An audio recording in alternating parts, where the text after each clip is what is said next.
See, the people come into your cave with a 200-year-old carpet. The guy tears your ticket in half. It's too late to turn back now. Then you come over here to where it's dark. It could be anything in there. And you say, "Here I am. What have you got for me?" We would be honored if you would join us.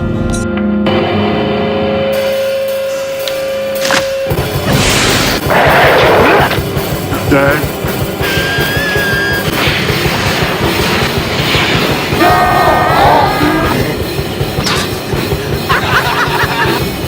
Drop it! Groovy. This is Video Store Clerks. Welcome to the store. Science is real. Monsters are not. Speak for yourself, buddy. And that's how we start out. Loading Monster Squad. Hi, Internet. This is the Video Store Clerks Podcast. We are your clerks for the evening. I'm Dave. I'm Chapman Woolsey. Nice. Nasty. Woolsey over here. Nasty. Mike is on location. Somewhere. We don't know where this time. Stirring up, somewhere burning up. Burning. Burning out. I guarantee he's burning up. For you. And we are driving down that dark path, getting closer and closer to spooky season.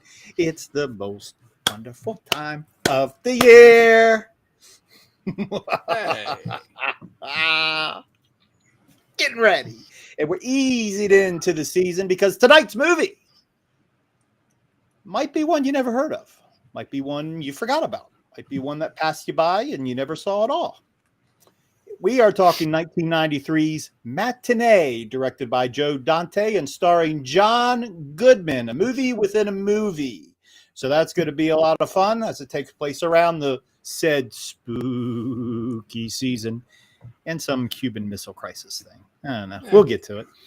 But we will start the program as we always do, and that is with the news.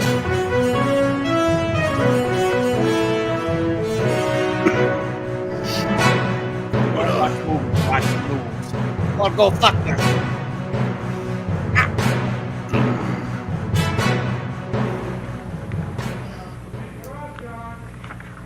I think now we're gonna go to Rogers first. Melissa Moon is outside the studios up in Rogers. Here now, Melissa joins us with the latest up in Rogers. Melissa. Hi.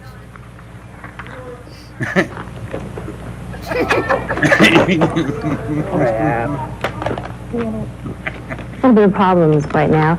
Let's go now. Cameraman died. Sorry. We'll be back right after this message. Stay with us. Is toast falling? What's going on? Did she say did Jeff die? I love news bloopers because they're so funny. He died. And we're going to start things off with the top 10. Top 10 movies this week. Number 10, God's Not Dead and God We Trust. First week out did 1.8 million. No idea what that's about. Not my Is that one movie? shit. Or No clue. Number 9 be the Fours.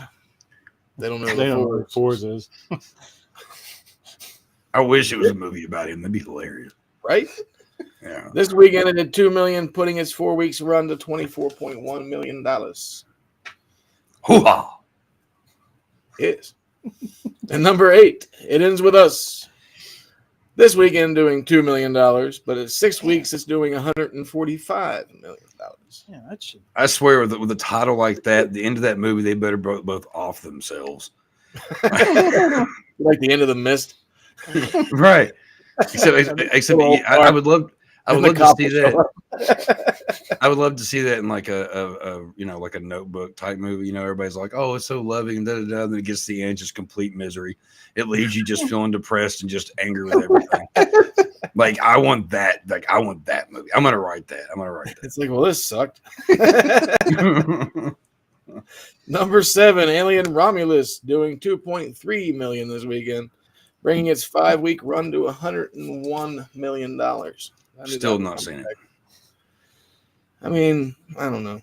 I know I need to see it. I mean, come on. It's okay. Number 6, The Killer's Game. Oh, I want to see that. First weekend out, pulling in $2.7 million. That's the Batista movie, right? Yep. What's his name? What's his first name? Dave Batista. What a fucking name that is. It's Bautista. Yeah. I still don't know how I feel about that guy. There's something about him that really irritates the living shit out of me. I don't know, man. Like John Cena. I was never a fan of John Cena as a wrestler, but as an actor, he cracks my shit up. But don't get me started. I can see everything he does. He's stupid. Hilarious. He's hilarious. Number 5, Reagan. This weekend doing 2.9 million. Out for 3 weeks, doing 23.2. And number 4, am I racist? We're not racist. That movie. The title of the movie. So weird. Maybe the same man. Like I said, we aren't racist. Yeah, that's maybe the same guy, Matt, whatever his name is, but he had that movie, What Is a Woman or whatever it is. Yeah, he likes to cause some questions. Yeah, pretty much. He's one of those that like. What's the worst that can happen?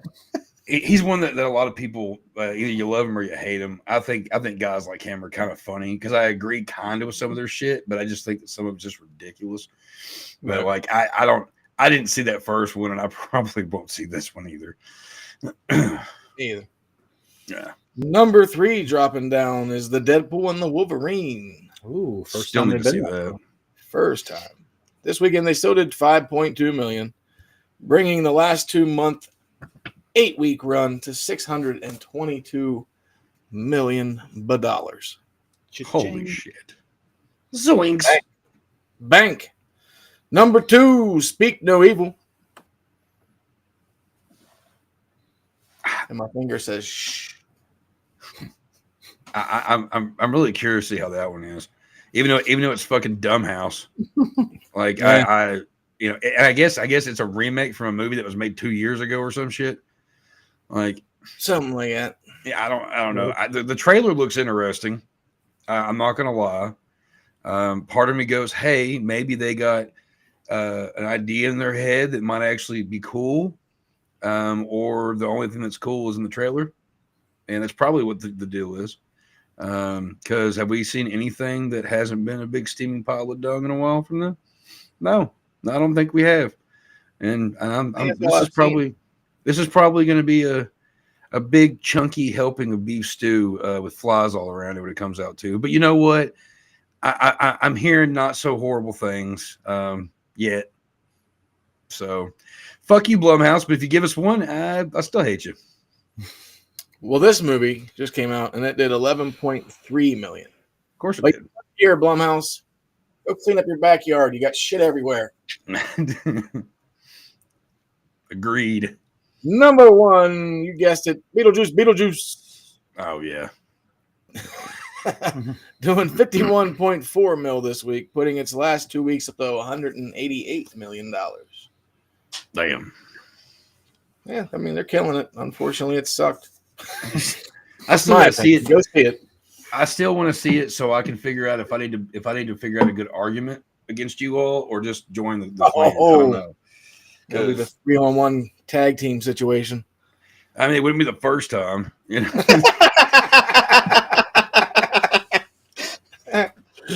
Man, you will take that to a really dark place. There you keep throwing the puns out there, fella. I'm good at it. You're giving us setups. Yeah, I'm good at giving and receiving. Chuck got his arm stuck in the washer. What are we going to do? It's so ridiculous. I know exactly what you're talking about too. It's so stupid. It's like what have we gotten that fucking lazy that like the cable guy can't still come over and do some damage? Now your wife's stuck in the fucking washer. Pizza guy. Yeah. You know what happened next? He installed the cable.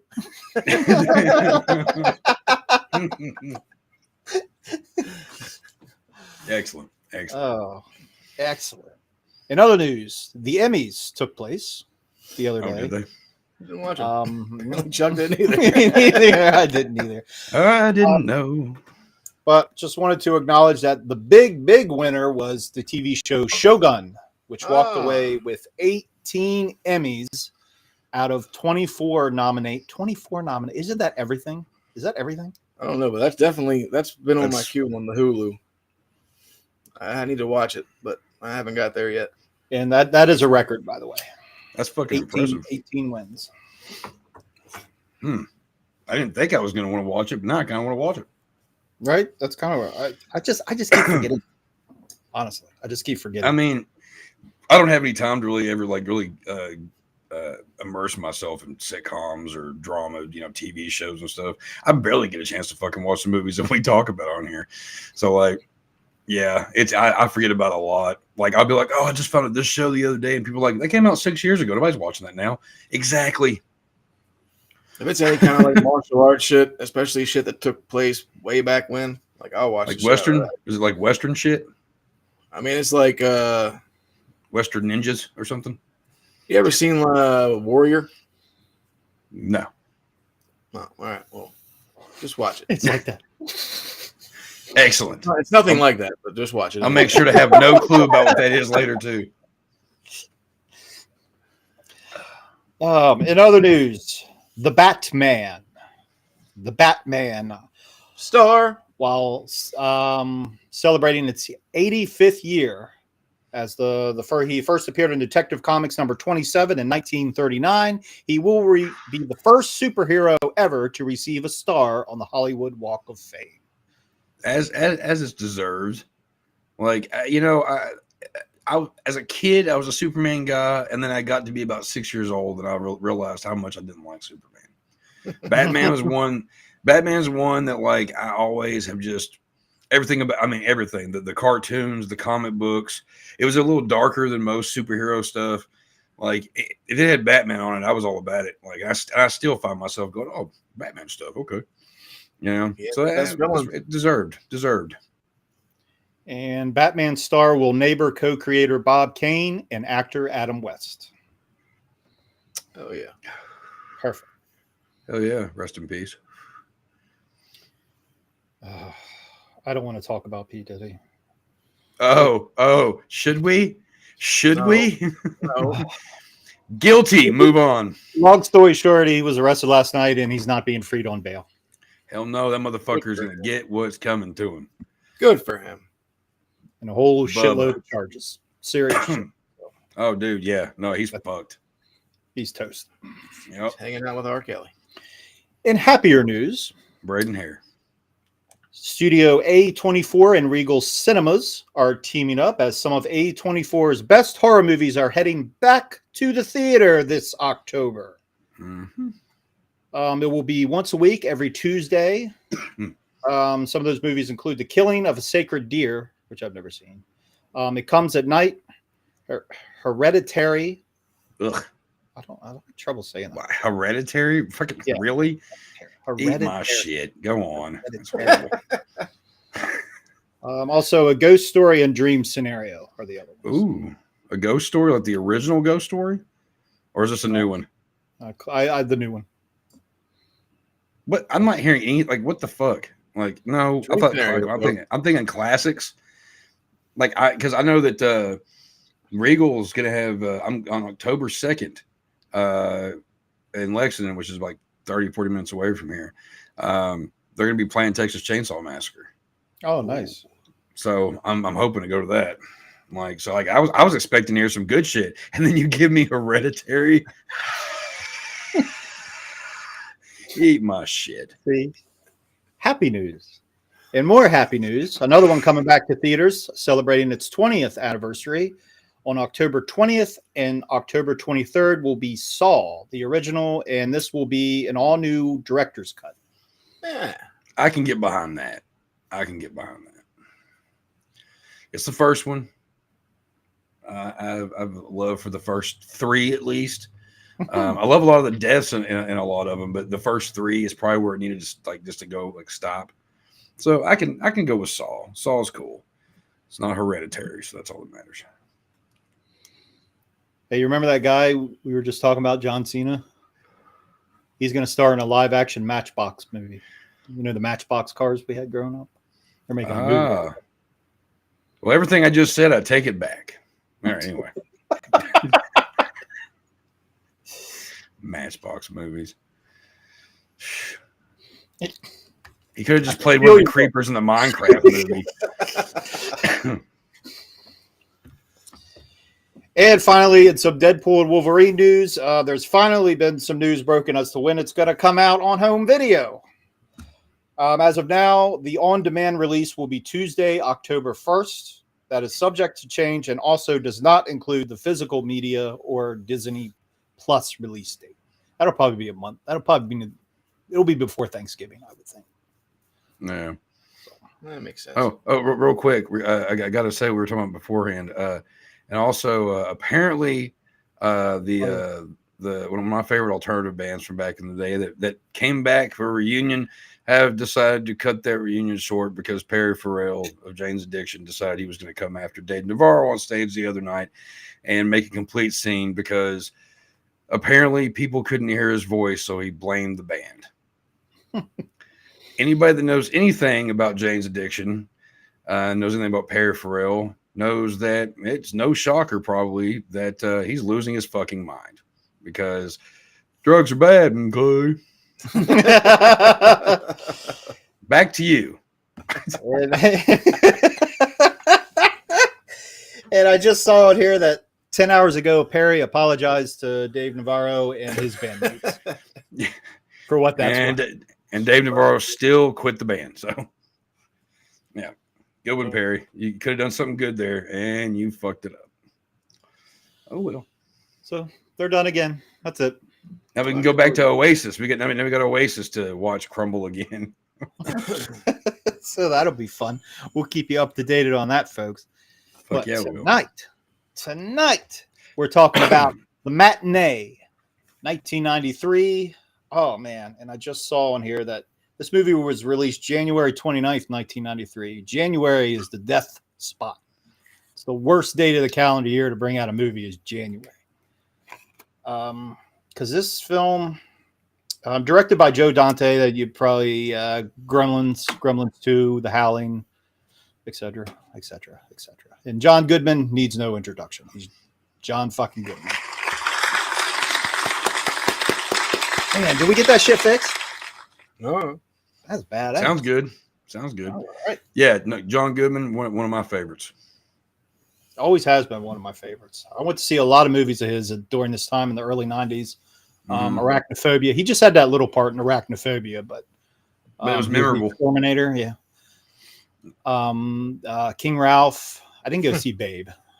No. Not the pig Babe. The No, Babe he was Ruth. Babe Ruth. Yeah. I mean, Raising Arizona, back when I'm just naming off movies that he was in. I was on that. It was way before that, but like and also the thing about John Goodman is like, being a huge Roseanne fan growing up, the guy kind of became like a dad to all of us that really watched that show. He was just, we all saw our dads and moms and all these characters and shit.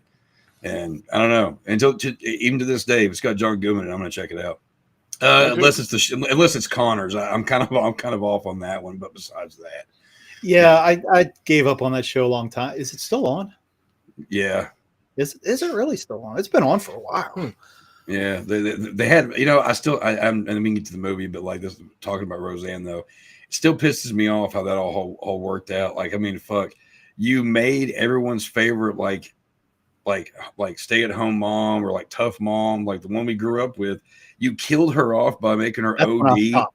That's when I stopped like, watching. You motherfuckers! Like, I was like, God damn, because that was just like fuck, really?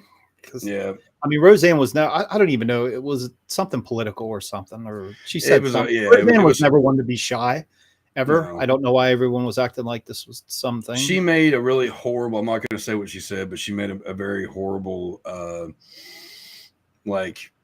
comparison to a human and an animal. And she probably shouldn't have. And yeah, and then they were like, oh, and it was the girl that play Sarah, whatever her fucking name is, that plays Darlene. Oh, Gilbert. She was the one that was very adamant about not having her back after that. Okay.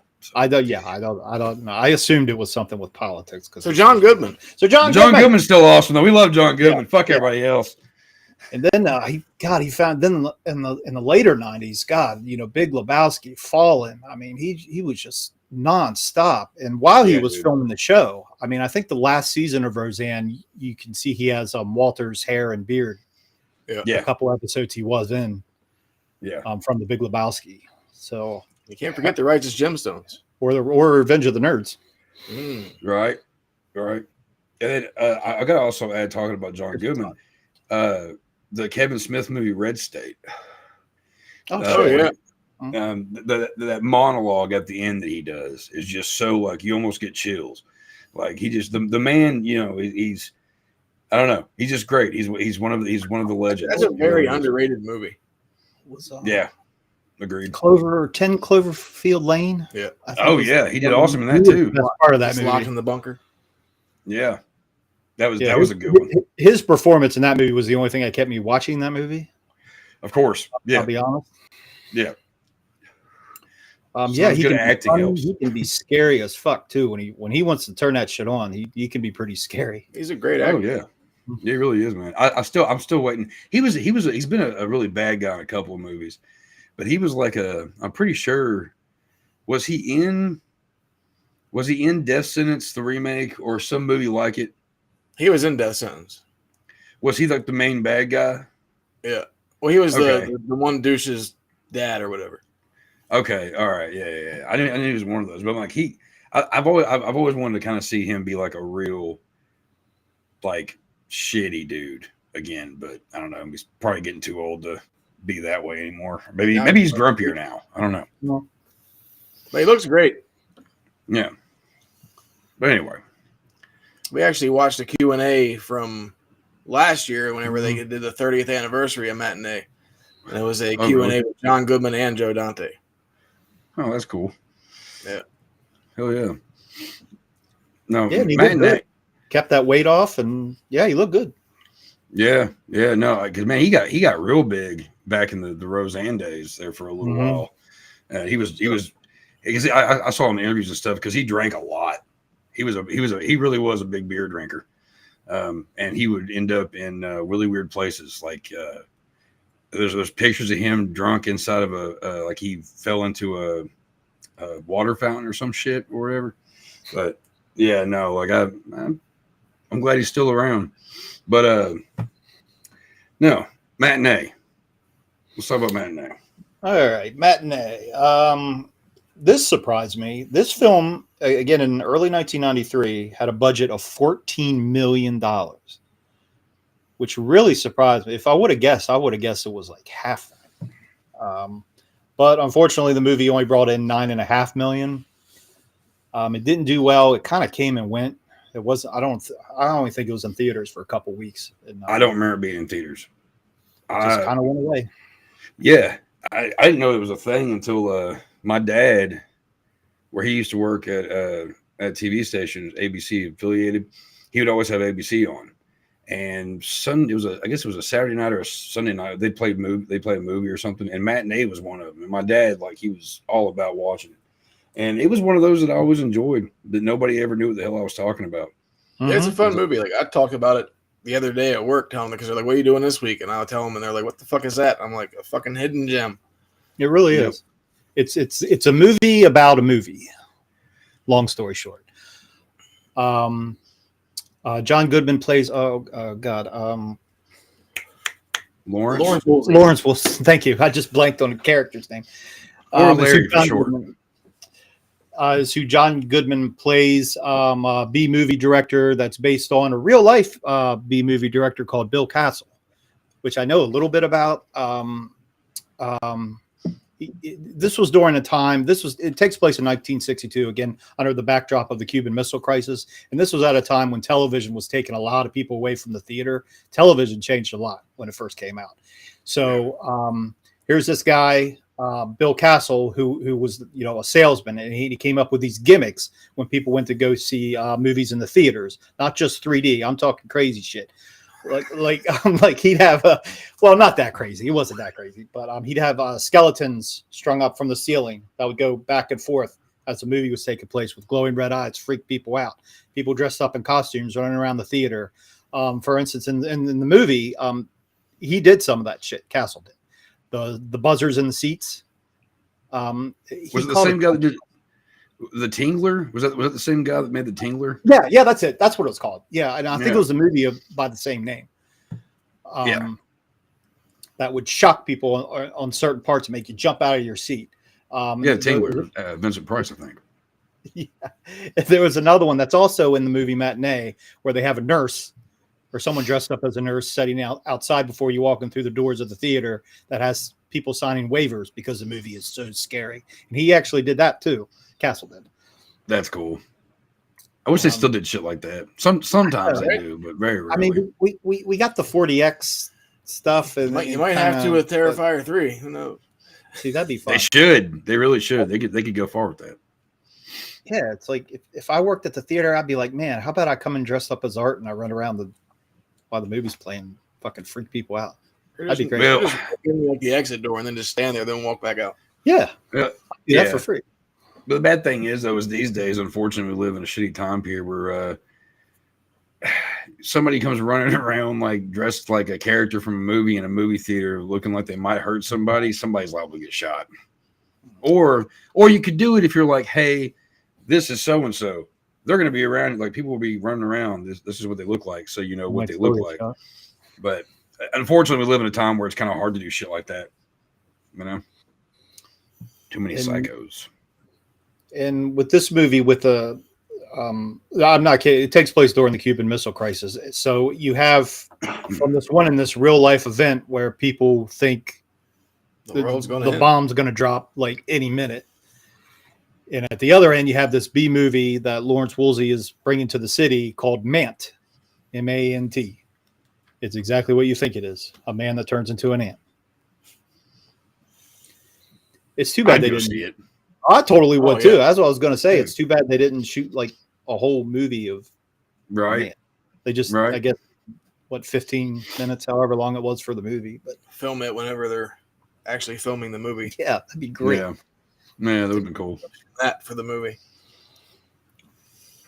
So you have everyone's paranoia from this real life event, and he's trying to sell this horror movie. So of course they're lined up out the door, and he's playing on all their paranoia. But it works out great. Yeah. It's a way to distract yourself from a fucking crisis. Yeah. And it makes you want to go to the movies again because it makes you appreciate more. Like, I mean, trust me, I stream as much as I can. I watch stuff at home. But watching a movie like this, like Matinee, makes you really appreciate going to the theater a lot more because it's an experience. True. Very true. The whole scene where John Goodman is taking him through, and you see like his view of like going up the stairs and going in and like you never know what's behind the door and all that. Like there is an experience going to movies that unfortunately has been kind of lost. It's like okay, whatever. We might go to a movie, or we'll just put on Peacock. It's that's one thing I really enjoy about this. Just kind of like. You kind of almost feel like a kid again watching it because you're like, man, I remember when I was like real young, and one of my favorite things to do was go to the movies. The movies were always there, like all the way up through high school. It's where everybody met up. It's where like hell, a lot of times we might not have actually been in the movies, but that movie theater was right there for our backup. You know what I mean? Like, and these days, not how it is with things anymore. I don't know, but. Yeah. At least they're making it fun now with like real D, 3D, and like 40X shit. Like you get more of an experience. So it's like they're on the right path, but they gotta fucking do this shit. Yeah. You like Kentucky Fried Movie with feel around vision. Yeah, let's go. Right. Another movie we could never do here. No, right. No, probably not. But I can see why this movie couldn't find an audience when it came out. I mean, the movies within a movies took a while. A year after this, New Nightmare came out. and people still didn't get it. I don't think. It's like Last Action Hero. Yeah. Oh yeah. That's I think that came out the same year this did actually. Last Act. Yeah, that's a good one. I was thinking it did. Yeah, people just didn't get it yet. I don't think they started to get it till Scream came out, which 95. Yeah. Then they started to get it. But again, I could see why, and I could see why because with the Cuban Missile Crisis, I think, a lot of moviegoers probably didn't go through that. The only thing they knew about it was like us. We only knew about it through history books. Right. But then it's weird watching it now in 2024 after we just got through 2020 and 2021 and part of 2022, I guess. Especially the scene in the grocery store. Those two guys are fighting over a box of shredded wheat. Yep. And I was like, oh, that's how toilet paper was a couple years ago. Isn't that fucked up? Mm-hmm. It's like they put that in the movie. And so that's how it was. I mean, people thought that it was the end and they had to get their shelters ready. But, during COVID, and it's like when you look back on those crazy moments in history, it's like, remember when we were real close to playing Tank Girl with toilet paper? Yeah. I got water and I got TP over here, buddy. It was funny in that scene too, though. The one dude fighting over the cereals, Mr. Elroy, who is actually Charles Haas, who wrote the writer, the movie. Oh, okay. He also did Gremlins too, so he likes to, he gets in there. And one of the ushers was in the cast of Gremlins 2. He played the studio manager in Gremlins 2. I can't think of what the guy's name is though. I'm blanking on the guy's name, but cool story, bro. Yeah, cool story. But I was going to say, with that character, he had a bomb shelter at the bottom of the theater. Oh, yeah. Movie. Yeah. He's the one that in Gremlins 2, it took me a second to place the face. But yeah, he's the one in Gremlins 2 that got a little romantic with the female gremlin. Right? Oh, that's right. Yeah. I always remember him from that movie Loverboy with Patrick Dempsey. He was one of the husbands. I remember from fucking extra anchovy. I'll fuck your wife. Do you remember Interspace? Dempsey's husband. Do you remember Interspace? Oh yeah, he was in that too. He was the guy. That was a movie that, as a kid having HBO earlier on in the days, it was always on, and every time as a kid, I just kind of random, but there's people in those movies.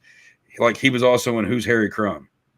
Yeah, which also had the guy that I would later find out played the the Charles Band movies. A little what was that called? The little short dude, like the something. Oh fuck me running. I feel like I remember something like that. Well, he has a fucking name because it was him versus the Evil Dolls or whatever. I don't fucking know. This is stupid. Let's move on. Huh? Like Demonic Toys type shit. Demonic Toys, yeah. Demonic Toys, yeah. It was he was a small guy. he was a wee lad. He was like just a small, it's a really stupid movie. I'm not a fan of it, but that guy was in there's like a whole thing. But the guy that was in Gremlins and all that, like I remember him from that movie and in Interspace and all that. So Matinee is a really good movie. It really is. And all Dick Miller, God bless him. Yeah, R.I.P. Old Dick Miller shows up in this movie too. As he should. It makes perfect sense. It makes perfect sense that he was in a movie about classic, horror stuff. I mean, one of my favorite like classic movies is A Bucket of Blood. You've seen that one, haven't you? I've seen. I mean, it's a fun one. Very Hitchcockian, So I was happy to see him in this. It made perfect sense, and the whole reason why he was in it too was kind of perfect because I really love John Goodman's character in this. I really love like that character because he just I don't know like you thought like Dick Miller and the other guy were yelling at him in that one scene, like preaching against the movie and all that, being protesters. Yeah, and then you realize they were working for him. You're like, that's fucking smart. Like John Goodman's character wasn't like as sleazy as most characters like that are in movies. Right. He wasn't like a sleazeball producer, He was actually he seemed like a pretty good guy. Mm-hmm. Like he's just a creative type. When there's a scene where him and the nurse or the girl playing the nurse. What is that actress's name? The nurse. She's been in a ton of stuff. But his girlfriend, yeah. Oh yeah, I've always thought she was a very, very attractive woman. Something about her lips and her eyes. I don't know. But they're out there at the gas station, and like he looks at that alligator, and he's like starts immediately thinking of like ideas for it. And I'm like, dude, that's how I come up with half my fucking stories. Like I'll just see some random shit, and I'll go, all right then. And it's ridiculous. I like that scene, especially where the guy, the gas station dude, wanted his autograph, and he thought he recognized him, and he's like, "Thanks, Mr. Hitchcock." Yeah, because she starts laughing. Yeah, weird. Yeah. And then he gets gas, and dude's like $2, and he looks at her, and he's like, "I'm broke. Like I need money." He keeps handing. Yeah, keeps doing this. Which I mean isn't really a very it's not really a lie when it comes down to creatives who are in a relationship with a woman that makes more money than they do. Because again, we're creatives. We don't make shit. Right. Please buy our product. But yeah.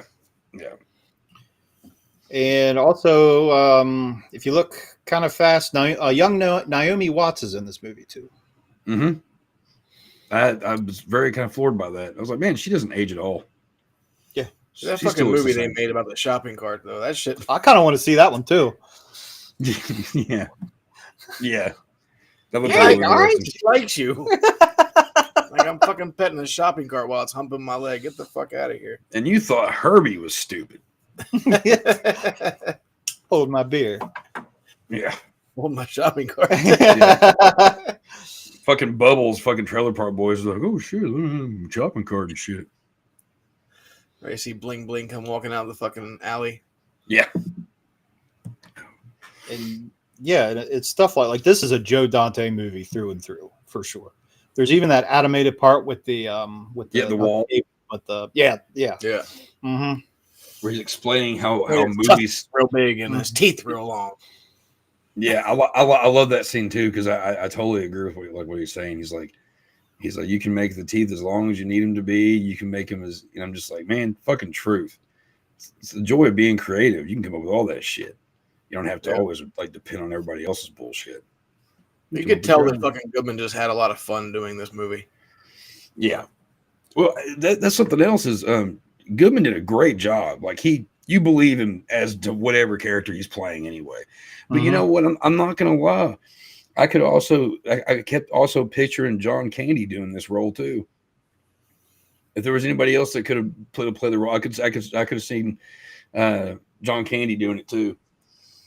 I mean, I think John Goodman did it awesome, but maybe if it had a little more humor in it. Well, I mean, if it was John Candy, it probably would. Yeah, I don't know. I think Goodman definitely fit the bill on that one. Oh yeah, especially like he kind of just looked the role anyway. Mm-hmm. I mean, everything under his face, his stature, how he, how's it going, everyone? Da, da, da, he's like big ass stogie. Yeah. Big old cigar, like a 14-inch cigar. I was gonna try to get a big cigar, but I couldn't round up the money. I was like, I have a couple, but they're for other things. Right. For drinking some scotch and cigar. You know what I mean? Hell yeah. That sounds good right now. But yeah, and also there's some other people in this movie that I was kind of like, oh shit, this person's in that. I'm drawing a blank on names, but the boy that was getting threatened by the bully, the shitty ex-boyfriend. I'm pretty sure it's the same kid that was in Erie, Indiana. Yeah. And then the little girl, the girl that was all about the blonde haired kid, the girl was like taking a stance and she wouldn't sit down because she's like, this isn't good. Yeah, she was a Mrs. Doubtfire, right? She was the oldest daughter in Mrs. Doubtfire, and she was in Independence Day for like a minute. Oh yeah. I don't think she did much else. She got out of it. Yeah, Omni Katz was the other guy that was in Erie, Indiana. Okay. Played Stan. Yeah. There was a couple other people, but I'm drawing blanks now. Who is that? The The other The girl, like the pretty girl that the one kid was trying to get with. She was on a TV show and I could not remember what it was. Oh, Wasn't she on there with Corky? Life Goes On. Is that Life what Goes it's On. Yeah. Kelly Martin. I feel like I've seen her in other TV shows too, like back during this time. Yeah, she was on a couple of things. You don't see her at all anymore, so I don't know how long her acting career went on for, but she was definitely in a few other things. But I gotta say, actually, like that whole scene, because she makes old dude like he wants to take her to the fucking horror movie, and she's like, "Well, sorry to cut you off, but I want to go look at corals." I'd be like, "No, I want to go see this fucking horror movie." He's just like, "Yeah, cool." Like, Then you got the creeper ex-boyfriend, fucking greaser in the background. Who's a greaser who has poetry. Yeah, bad poetry too. What's fucked up too? Like that one scene pisses me off because like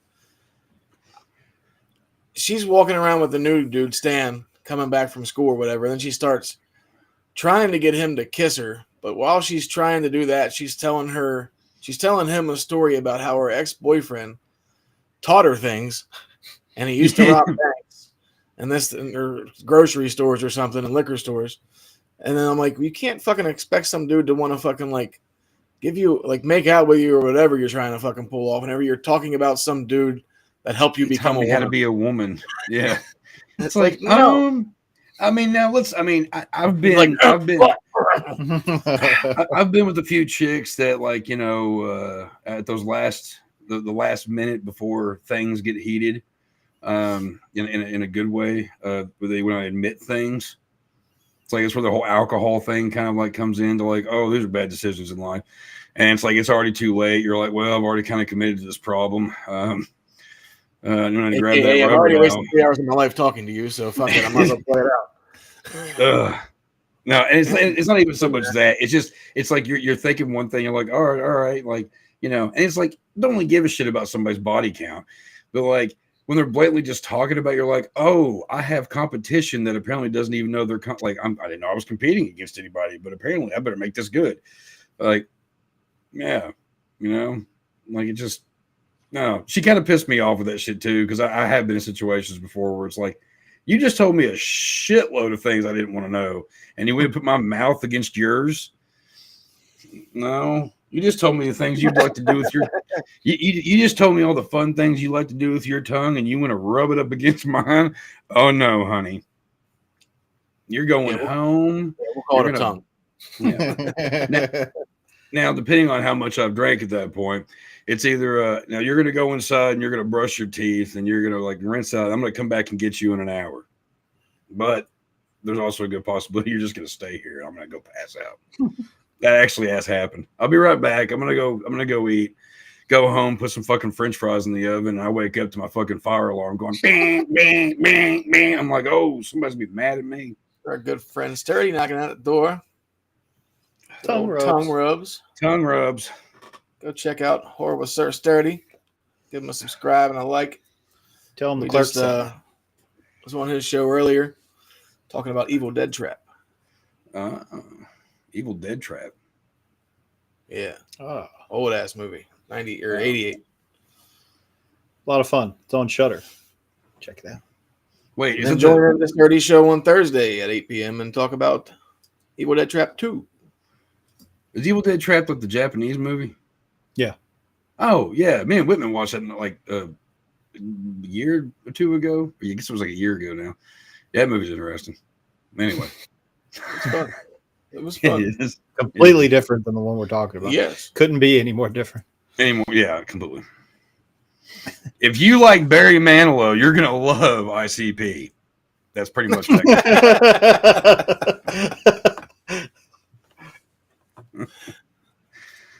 If you love Matinee, no. You're going to love Cannibal Holocaust.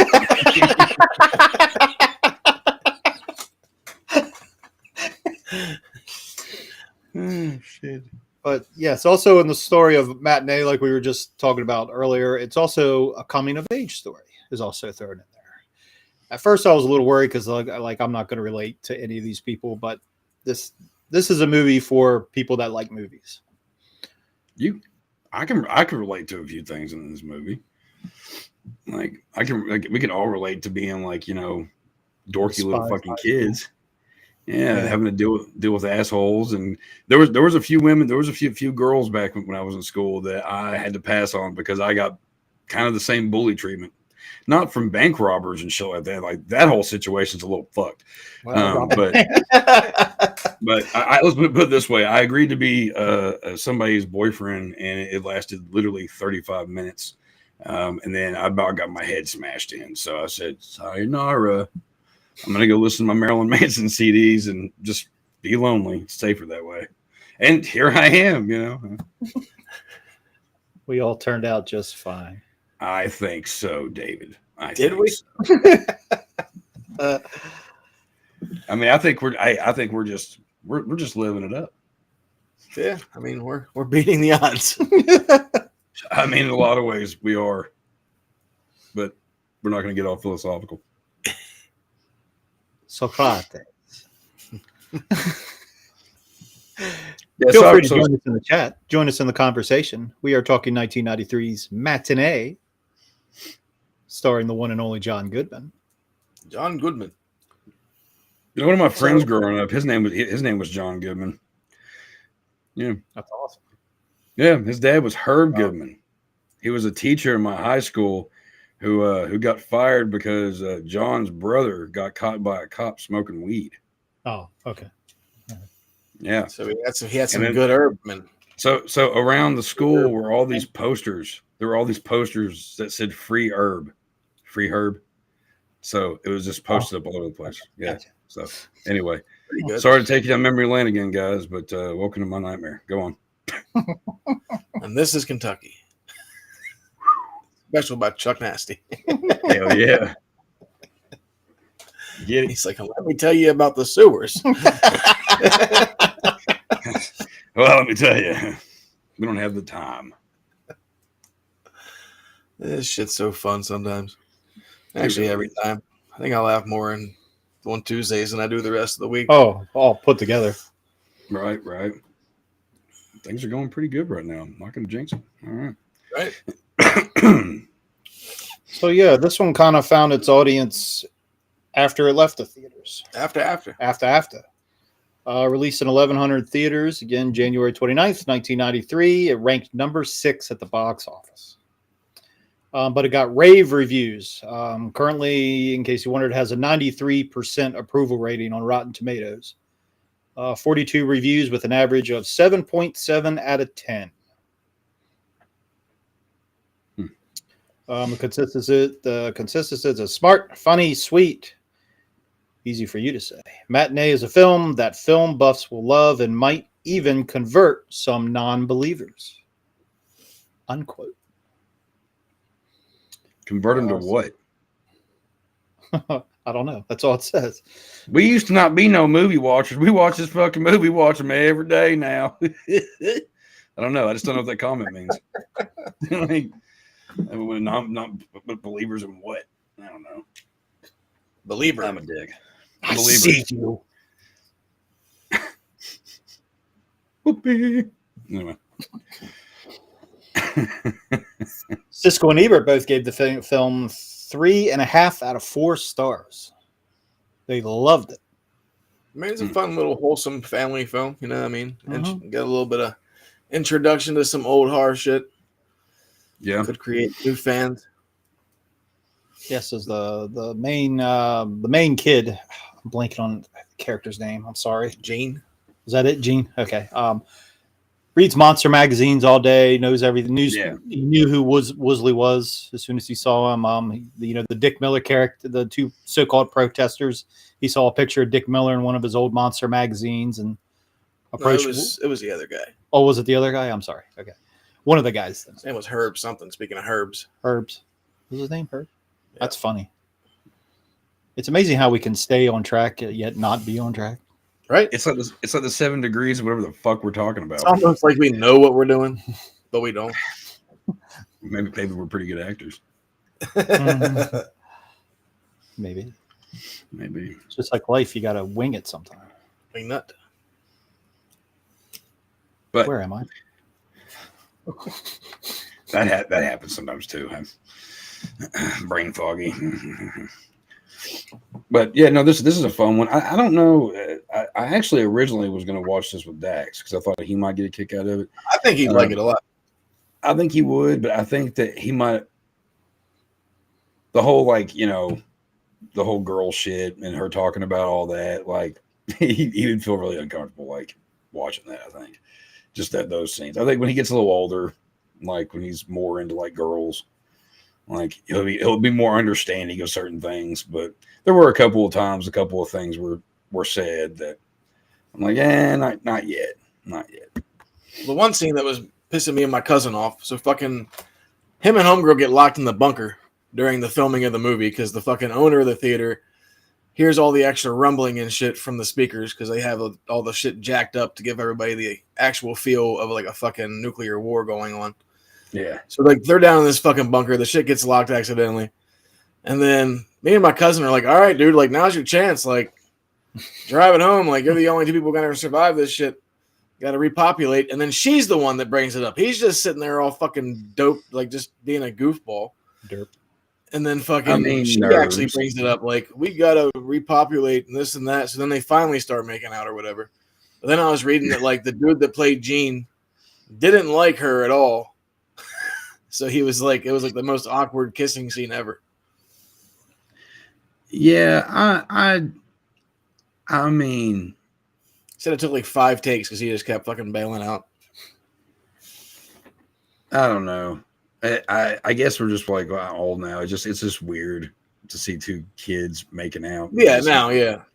And I'm just like, but like, I just know how I was whenever I was that age, you know what I mean? That's probably like 14 or something, I figure. Oh, yeah. That's what I was going to say was like, I mean, like, well, you put yourself in how, what would your thoughts be when you were. It's the implication. It's right.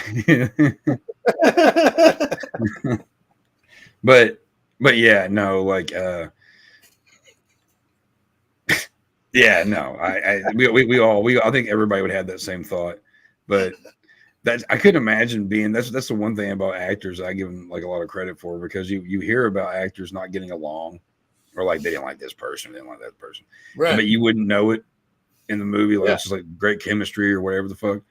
And it's like, man, I couldn't fucking, if I was just like, I don't want to kiss her, I'm not going to do it. I'm going to get fired. And then there goes my career. But I don't even know who the fuck that guy is. So look what he did. I don't know what else he did, really. Maybe a couple things here and there, but nothing crazy. Yeah. But John Goodman did say, like, all the actors and, like, all the kids on the set and everything, like, they were great. Yeah. There was almost an it feel because of the time period and the movie, like the monster movie thing. While watching it, I kind of, like, kept going back, like, and reverting to, like, both of the first parts of the it movies. Yeah, I was doing that too. Weird. Yeah, because it's very similar. Put that in my head, maybe. Yeah, with the kids. Interesting. Yeah, I mean, any movie that has that kind of time period that has to do with kids getting into this and doing that, whatever. It always makes me go right back to it, or Stand By Me, but usually it. Yeah. Want to see a dead body? I thought you were going to say it too. How you doing? How are you doing? Yeah, the whole message too about like the kid's dad being in the Navy and he's like off the shore of Cuba waiting for the shit to pop off. So then like he runs into Woolsey and he like kind of takes him under his wing as he's like setting up the theater and shit. Then they go for that long walk to the hardware store and then he almost fries himself when he fucking picks up that wire. He's like, "Hey, it's a live wire, kid." And he's like, "I gotta leave. I just shit my pants. I'll see you later." That should have been a line too. I mean, how cool would that be? Right? Yeah, fucking working with one of your fucking yeah, that'd be dope. Want a free pass to the show? I already got one. Well, what do you want, kid? Yeah, I want to help you. You. Want to hang out? All right, for an hour. He's like, "What do you do? Just fucking watch monster movies all day?" He's like, "Yeah, pretty much." He's like, "All right, kid." So that kid was like, like me, like in the fucking 50s or whatever the fuck it was. Was it 50s or 60s it takes place in? 60s, 62. 60s. And then the last act of the movie gets a little crazy. It's when everything comes to a head. The whole goddamn balcony falls apart. Yeah, everything's going great. And I mean, aside from the fucking kids getting locked in the goddamn bunker or whatnot, but we had the kids getting locked in the bunker because they were being chased after the fucking stupid greaser guy that was dressed like fucking Ant-Man or Mant. And that was a whole fucking like, wow, what a dark turn. It's like we got knives to people's throats. We got guns being pulled on people. Like, what the fuck is this turning into like fucking Grand Theft Auto? What's happening? Steal the car. Yeah, right. Yeah, I mean, yeah. Yeah, he takes all the money. It's like, come on, we're leaving. And he has a knife to the girl's throat, and then he starts reading his bad poetry, and they're all like, what the fuck? So you know, but then you've also got like the whole balcony because there's too many kids being stupid. Like, they didn't regulate that place at all. Like, that I would have been like, hey, stop it, you dumbasses. You're bringing this shit down. Like, they needed an usher to be at the stair thing. Yeah. But they were rowdy. That was a rowdy crowd. It was a rowdy crowd. Like, I'd be whooping somebody's ass if my kid was in that fucking mess. I'm like, you calm your ass down and behave yourself. I didn't raise you that way. It was pretty quick thinking on Goodman's part, though, and he's just like, fuck, he's like, we got to fast forward this film to get to the end so that way these fucks leave. And he fucking goes on there and plays the fucking ending where like the fucking nuke fucking goes off and everybody in the theater is pretty much going to die. It looks like they're seeing through the wall. Yeah. But it's all on the screen and they all fucking just bolt out of there. Then they get that nice sigh of relief whenever they're like, oh, fucking nothing happened. Man, I'm going to come back and see this shit 2 more times. I like it when they're walking out of the theater and the fire guy walks up to John Goodman. He goes, where's the fire? He goes, oh, I turned it off. Well, then whenever the kids are in there and the guy's like, this can't be open for months. And he's like, challenge accepted. Get me a crowbar. And then he fucking pries it off the fucking hinges. Nobody can do it. It's John Goodman. Yeah, because the fucking guy's like, the company told me that it's impossible to open. And he just takes off his jacket. He's like, fuck, I'm in the wrong business. Give me a crowbar. Cracks it right open. Then the kids find out everyone's still alive. I like when the parents they look in there and like, are you okay? And like, because they come in like the boy and the girl, like they're embraced, they're like shocked after kissing. And the mom was like, are you okay? And he's like, looks like he's doing pretty good to me. He's like, putting his jacket back on. So that is such a John Goodman thing to do. Yeah. Fist bump. It's the implication.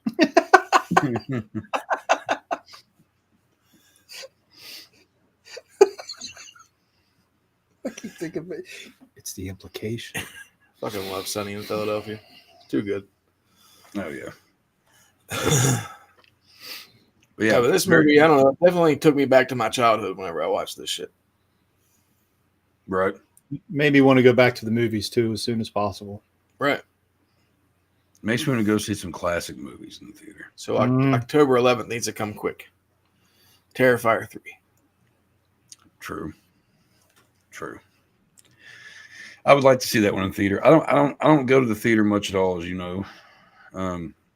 And it's bad because I live right across the street from one.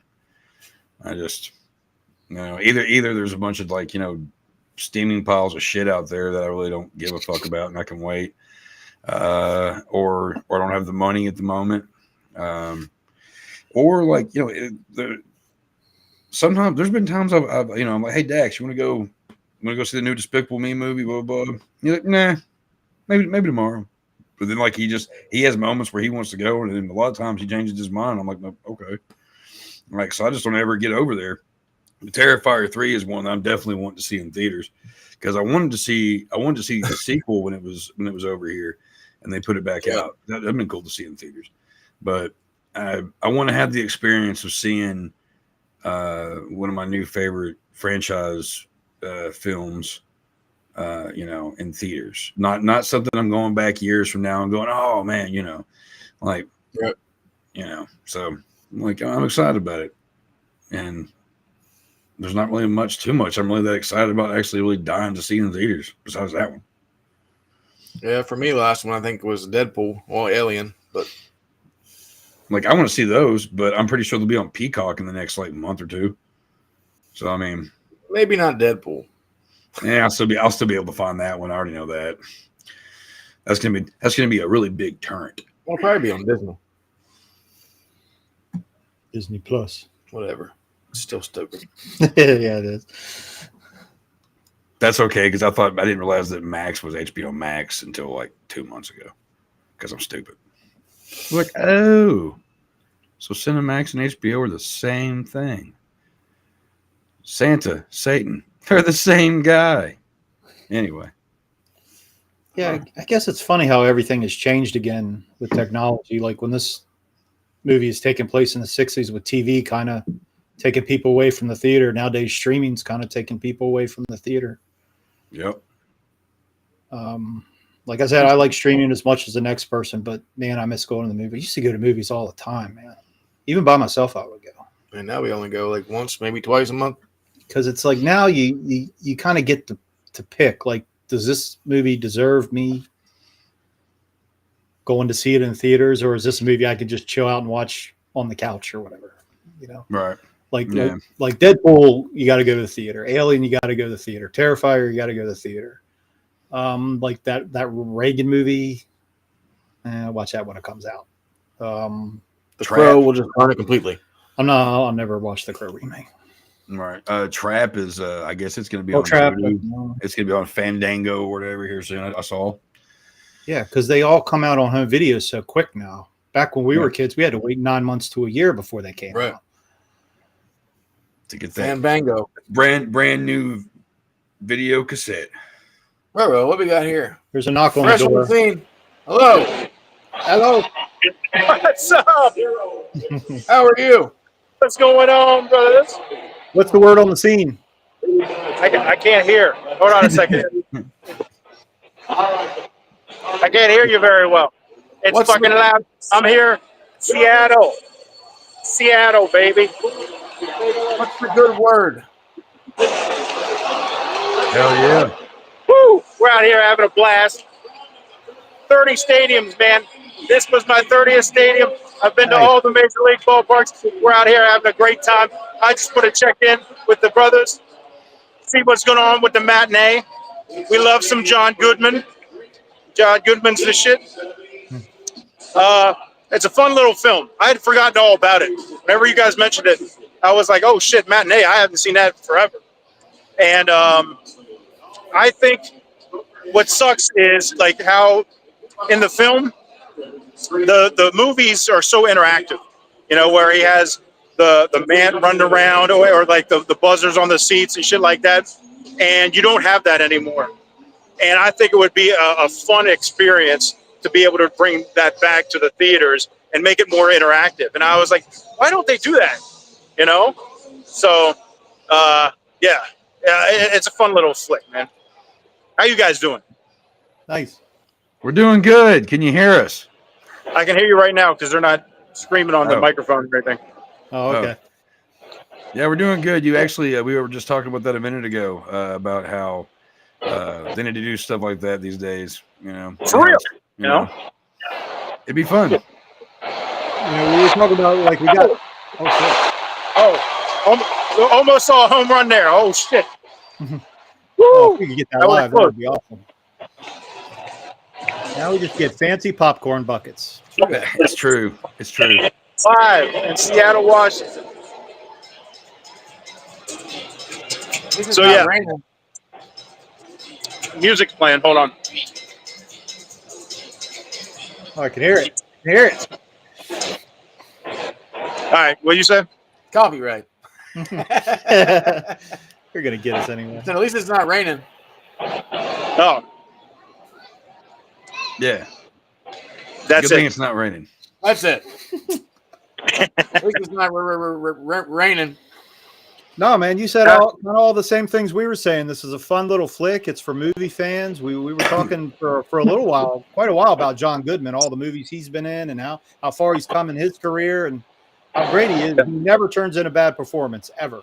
Never seen a bad performance. No, and this is early John Goodman, and you know, I think about like raising Arizona and everything where he's come from, and I mentioned that one. fucking, you know, Lebowski. There, you know, the list goes on and on. John Goodman's the shit, and this is one of those ones that kind of falls by the wayside. You know, like I said, I completely forgot about it. You were like, we're gonna do Matinee, and I was like, what the fuck's Matinee? And I looked and I was like, oh shit. I was like, because I as soon as I saw it, I was like, oh, now I remember. But then, you know, Joe Dante, you know, Jim. yeah. So, yeah, just want to check in and give my little 2 cents on the Matinee, the Mantis. There's no Mance running around over there, is there? Nah. I didn't see nothing. No. Okay, because that's some scary shit. You don't want to fuck with the man.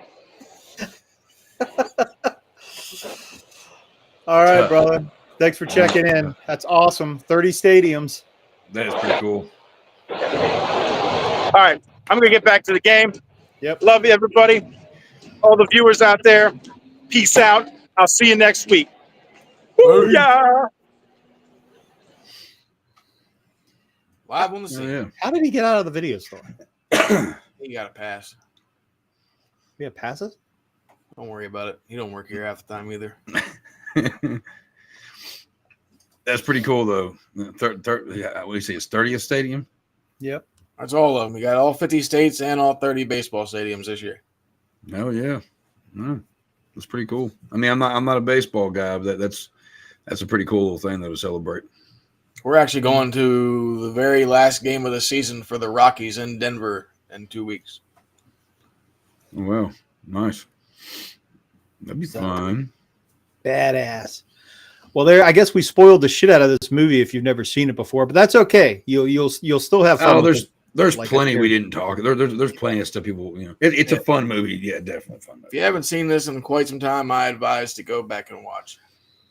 Definitely And you'll be saying the same thing that we have. It's like, wow, I forgot how fun this movie was. Yeah. This movie's underrated. You're gonna say all the same shit we have. Definitely. Yep. Yeah, and again, it's funny if you trade out the Cuban Missile Crisis for COVID and you trade out the TV for streaming, this movie absolutely applies today too. Oh yeah, it's crazy how we almost lost movie theaters forever a couple years ago. Oh yeah, it's just it's crazy. But anyway, Matinee, highly recommend by your clerks too. Highly recommend. But for now, before we go, it is now time for our random clip of the week. A random clip randomly generated by our random clip generator. So we don't know what it is. Let's randomly see what happens. Random. What could it be? Нам пора. Извините, не могу больше беседовать. Нам пора. Хватайте его!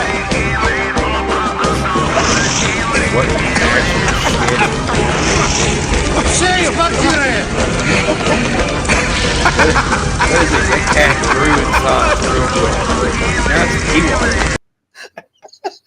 What the fuck was that? Holy shit, that was bad. What the fuck? That cat leaped off and then became a human. It was an Ewok by the end of it. Oh man. Was I watching Cat's Eye for like the fucking bootleg edition? What the fuck were we just watching? All right, now we got to pay some bills. What the hell? What the hell? Yeah, that was different. That was different. I think the random clip generator is broken. That shit was fucked up. All right, we got to pay some bills. Run the ad. Run it. You know him from Bastard Sons of a Judas Goat, Nasty Nation, Graveyard Talk, and the Video Store Clerks Podcast. He is the creator of Stoner Gore, Chuck Nasty. And if you have a craving for extreme horror, the following titles may interest you. Thirsty, Sludge, House of Flesh, Going to Hell, Fresh Kills. All available now in Kindle and paperback, only at Amazon.com. And you can't forget about erotic gore. right here on the Amazon as well. And Chuck also has a new book out. I do. First off, Erotic Gore is two of my favorite stories, and one was one of the grossest things that I've ever written. And my new book that's out came out on Friday the 13th. Is Lot Lizard Stew. I don't have a copy of it yet, or I'd show you. But but so far it seems like it's doing pretty well. There's been a few book talk videos made about it. A few people have posted about it's what they're reading. I've gotten a lot of good feedback from people. So I got a good feeling about this one. If you're a fan of extreme, I mean, I get pretty dark and pretty violent, pretty brutal in a lot of ways with this one. And you know, if you like stories about fucked up serial killer truck drivers who take care of a couple of weird alligators, and there's a whole bunch of it, and all the weird shit that goes around it. You should definitely go check out Lot Lizard Stew on Amazon, on Kindle and on paperback. So yes, sir. Yeah, you should definitely check. Oh, also on the book front, I also got to do this here. If anybody out there, it's signed autographs of both Sludge 1 and 2. I've got them. It's me, Stuart Bray, and Jason Nickey at the TBR Con. We signed a bunch of them, so I've got a few of those.